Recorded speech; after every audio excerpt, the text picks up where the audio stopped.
We've previously discussed some epic Destiny secrets you may not have known, things like Destiny conspiracy theories, Zavala's wife, and even Elixni eating ramen. And guess what, we're back at it again today. From development secrets, new lore, old events that have passed, and some others, today we have 5 Destiny secrets you didn't know or have forgotten about.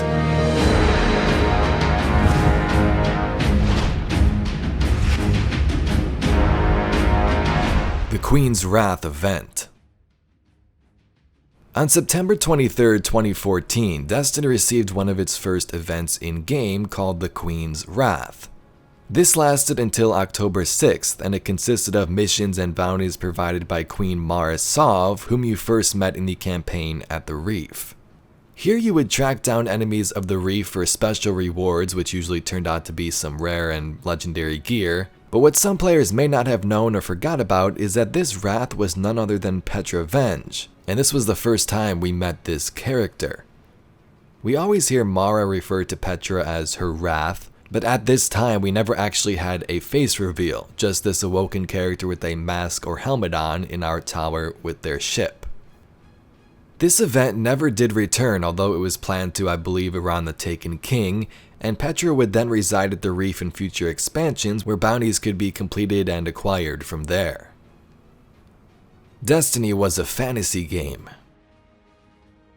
Early on in Destiny's development, Bungie would explore the concept and ideas for their next big project after the Halo franchise. What type of game did they want to make now? Some of the very first concepts were actually of fantasy games. Maybe Bungie would switch things up and do something different after the Master Chief's saga concluded. In some of the concepts there were things like castles, tigers, armor, and yes, giant frogs.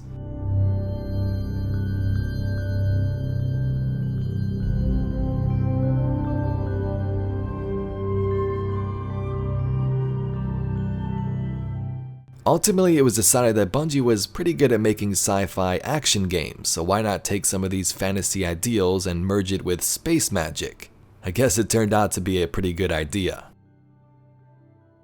Turning enemies into weapons. Now this one is a little more known. By now you must know that we Guardians like to turn some of our enemies into weapons, or rather sometimes other characters like to turn themselves into weapons. One of the biggest examples of this could be the Touch of Malice from the Taken King. This thing houses an essence of Oryx. Now it's kinda weird, it's not like straight up a piece of him or anything, but more he lives on through the ideals of the sword logic, and as we kill things, it feeds, and it can even damage your Guardian the longer the trigger is held.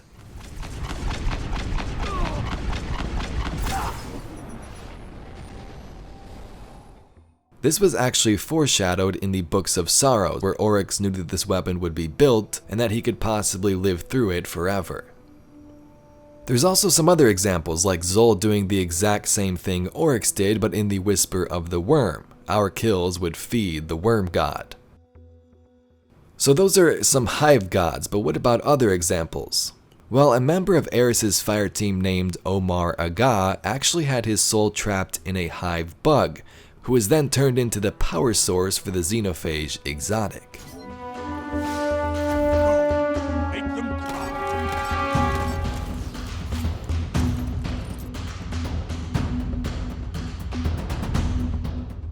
Sports.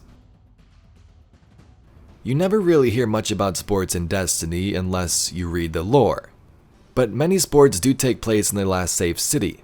As you can imagine, tons of different cultures and people from all over the world now live in this one place. So there's probably a variety of food, traditions, and celebrations throughout the different districts. And one of these would happen to be their own sports. Now we can assume that some of the most popular sports today may still exist, but some confirmed ones are soccer, hockey actually appeared in the Dawning celebrations, and a lore entry had Lord Shaxx playing dodgeball.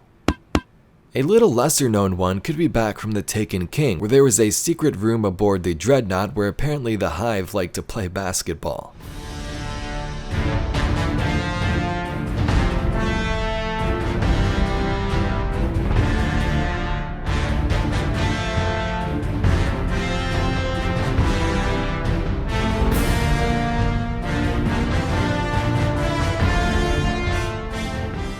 MITHRAX'S Fireteam.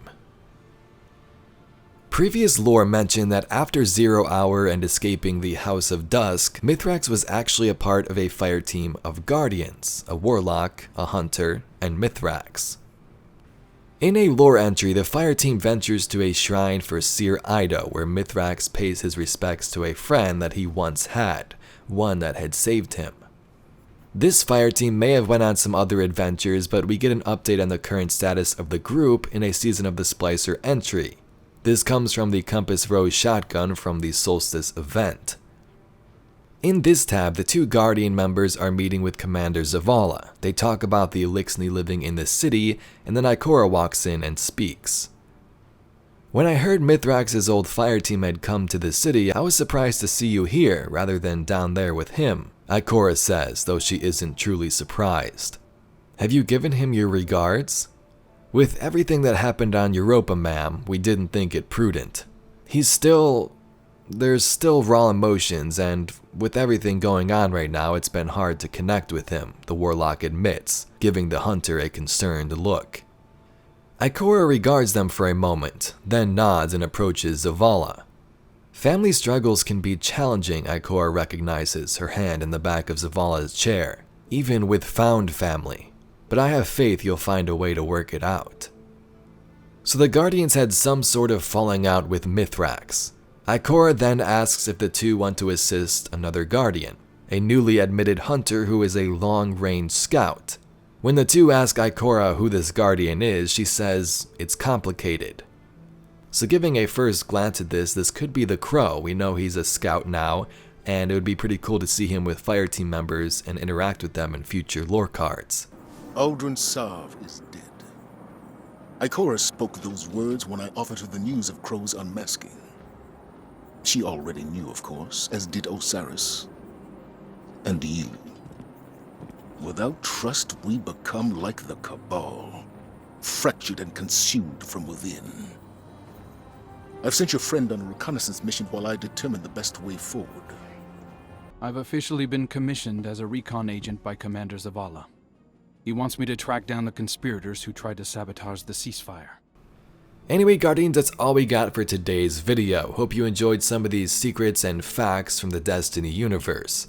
If you'd like to see some lore mysteries and videos just like this one, be sure to subscribe to the channel. Anyway, I thank you very much for watching. My name's Evade, and I'll catch you, Guardians, in the next video.